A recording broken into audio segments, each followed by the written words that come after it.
From the food carts that stick around all year to the ones that pop up when the mercury's up. Mobile food carts are all over town right now. Very good temperature. And it's kept the Tulsa County Health Department busy with inspections. The main concern during the summer is food temperatures, because it's really hard to keep those cold foods cold when it's so hot inside of these trailers. Inspector Kendra Wise took us along. So you have any questions for me? She's looking at Filiberto Salvador's mobile, Los Unicos.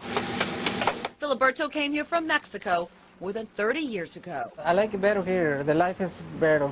Almost 10 years ago, he decided he wanted to become his own boss. He now owns this place and another business.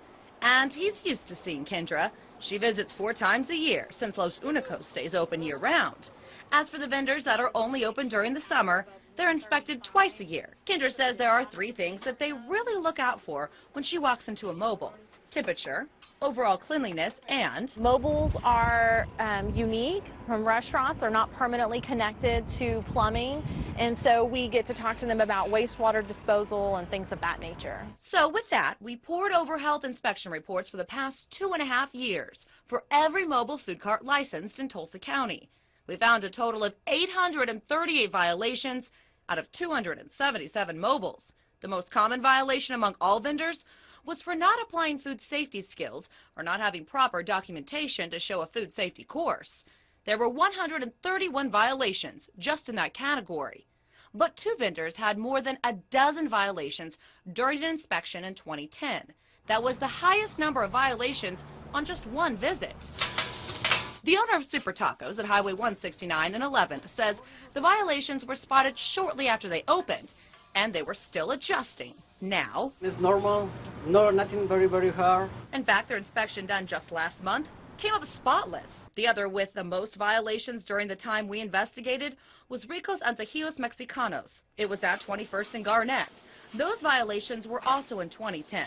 But unlike Super Taco, the establishment is no longer in operation, but it's still licensed. The owner of that mobile did not return our calls for a comment. Kendra says the worst offenders don't stick around for long. Not because I, had to do any enforcement on them, but mostly because they didn't have a good product and the customers didn't keep coming back, so they just eventually went out of business. And when you're at a mobile food cart, there are some things that you can look out for. You're just going to want to look at general cleanliness and making sure that whenever you order your food, the hot food is hot and the cold food is cold. Other than that, it's going to be really hard to tell.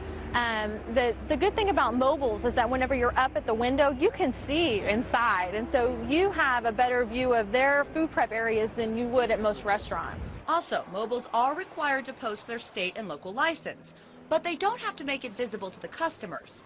Still, many of them, like Filiberto, do. Looks really good, especially for right after lunch. Excellent job. His inspection came up perfect the day we were there, but his last inspection on record came in with 3 violations: cleanliness of floors, walls, and ceilings, plumbing, and reusing containers.